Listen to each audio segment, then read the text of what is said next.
Welcome to BR Texas, progressive news where we always keep it local to Texas and we always keep it real. I'm Rob Cezanne. And I'm Vincent Pryor.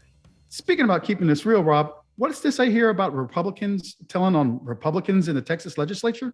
Yeah, so this is back to redistricting and the gerrymandering they use to maintain political power. So basically, they cracked SD 10, and we got a Republican talking about it now.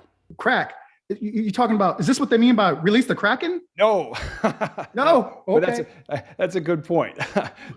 So this guy, Kel Seliger, who is a Amarillo state senator, not a liberal or progressive by any stretch. This guy's been in the Texas Senate for a long time, a tried and true Republican. He is now revealing and testifying to something that we all know, which is that Republicans have been gerrymandering on the basis of race, which is not allowed by law. Yeah, Rob. So what happens is what the Republicans are not realizing is that sooner or later they're going to offend their own people, and they're not going to stand for that. And I think that's what this what Kel's doing over here when he exposed the Republican Party. Yeah, that's right. And so, I mean, he testified under oath that the Republicans are using pretextual reasons to cut SD 10. So basically the Senate District 10, which is in the Fort Worth area in Tarrant County, has large Black and Hispanic populations. Not anymore because of the gerrymandering that happened. And so basically what happened is they cut out the Black and Hispanic populations from that Senate district and lumped them in with contiguous Senate districts. And what that did, that's called cracking them out of the Senate district. That's where the cracking comes. But what that does is it takes those communities and lumps them in with other communities that are majority white. And so it diminishes their political power. And the resulting SD 10, Senate District 10, has fewer and fewer minorities. It now is a white majority Senate district.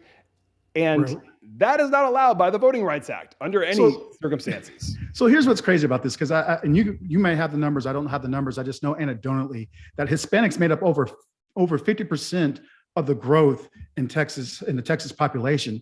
And I know there's something in the law which states that when you make these districts, people should be able to vote for who their representatives are. When you crack people out of that, that's basically a minority rule. And I'll be honest with you, people don't like authoritarianism in any way, shape, or form. You're going to have to pay the piper. And I think that it's good that Mr. Kel is talking about this, because people need to do this.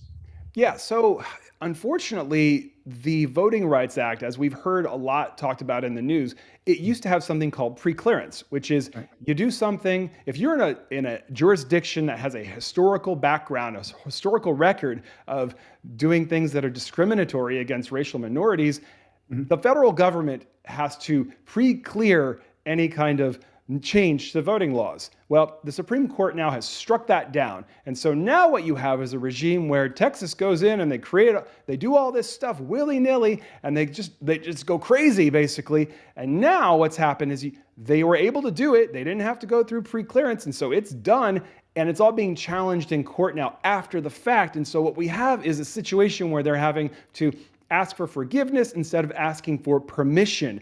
And the damage is kind of done already, because we're about to enter primaries with these new districts that have taken away power from racial minorities. Yeah, Rob, I just feel like eventually, there's going to be so many times that you can do that, and people are going to realize that you're taking their power, you're taking their rights away, and it's eventually going to bite them in the butt. So what do you think the takeaway is on this? Yeah, so I think the takeaway is that we need to see the Republican Party, the Texas Republican Party in particular, for what it is.